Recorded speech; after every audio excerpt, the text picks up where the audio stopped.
So number one cause of diabetes is refined sugar.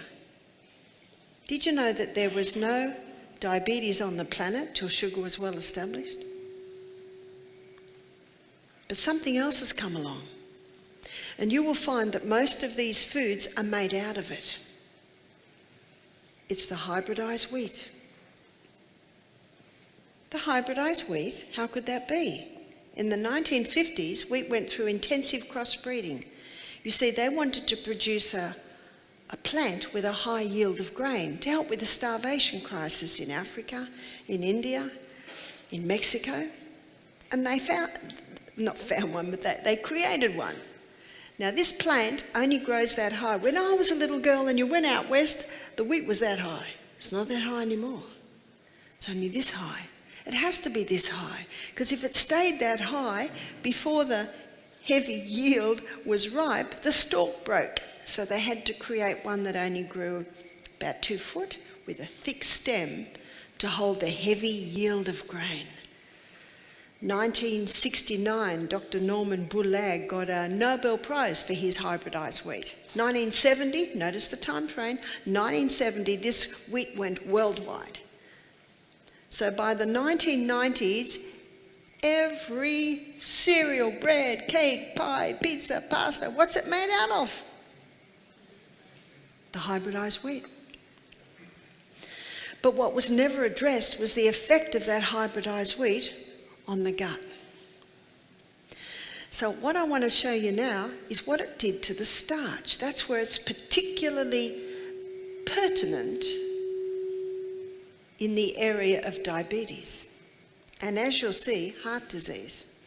So amylopectin A is the name of the starch that was created in the hybridization process. And amylopectin A gets the blood sugar level up very high, very fast, and then a corresponding low. Let me give you something to compare it with. Amylopectin B is found in bananas and potatoes, and if you're familiar with bananas and potatoes on the glycemic index, they're fairly high. So the bananas and the potatoes, the amylopectin B, it's not as quick, not as high, not as fast. You see that? Actually not as low either, so we'll go up about there. So that's your B and that's your A. Something else to compare it to is amylopectin C. Amylopectin C is found in legumes. That's chickpeas, lima beans, black-eyed beans, cannellini beans. That gives a nice steady rise, maintains a nice steady deliverance, and then a nice steady drop. What does every cell in our body want? It wants a steady delivery of fuel. Understanding what amylopectin A does, let me show you how this affects the glycemic index. Are you familiar with the glycemic index of foods? That's how quickly the glucose in the food is released into the blood. Let me give you your baseline is 55. So anything under 55 glycemic index is considered low.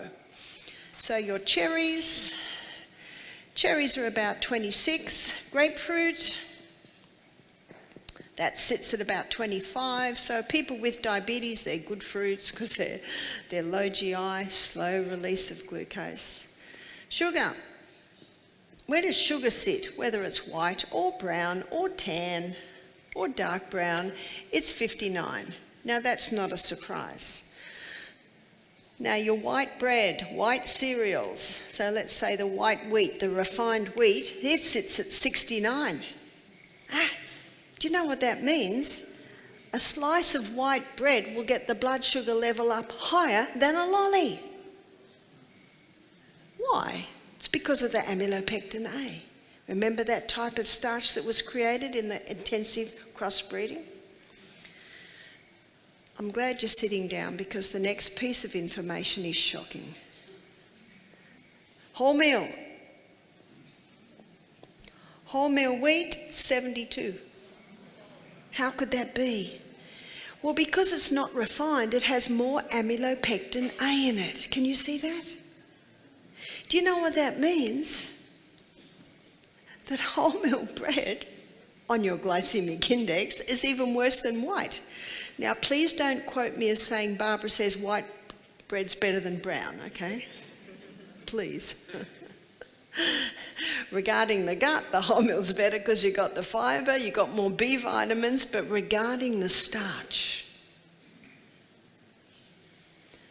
when I presented this at one of our health retreats, a lady began to cry. I said, "Why are you crying?" She said, "I'm a diabetic. I'm type 2 diabetes. I was diagnosed at 65. I'm now 69. I do everything they tell me. I have wholemeal bread, wholemeal pasta.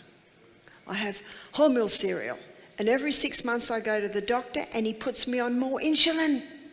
And what's the definition of insanity? To do what you've always done and expect different results." She said, "I'm crying tears of joy because you have just solved the puzzle.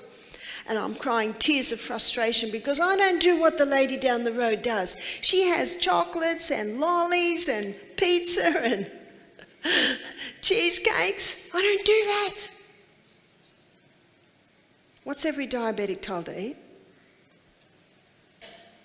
Whole grain bread, whole grain cereal. Why? Why? What does Australia grow a lot of? Wheat. So what are they going to tell you? Eat wheat.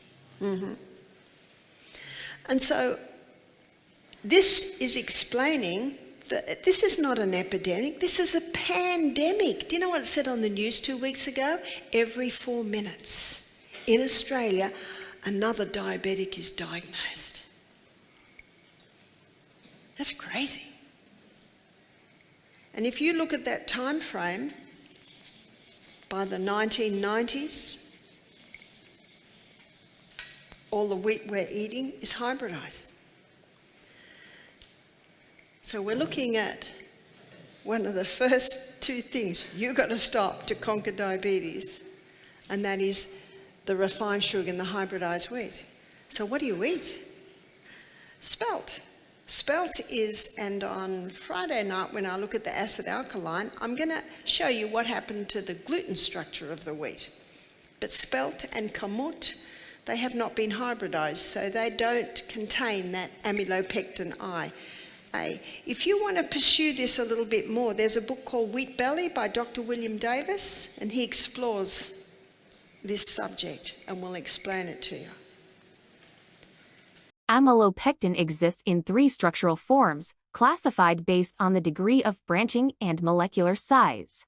These are amylopectin A, B, and C, and they differ in their branching patterns and chain length distribution.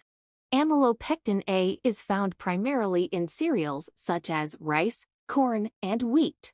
It has the shortest branch chains, typically 1,220 glucose units long, and highly crystalline structure due to compact and closely packed chains. It digests more slowly compared to other types, resulting in a moderate glycemic response. Amylopectin B is commonly found in tubers like potatoes and cassava. Intermediate branch chain length, usually 20-24 glucose units. It has less crystalline than amylopectin A, resulting in softer starch properties.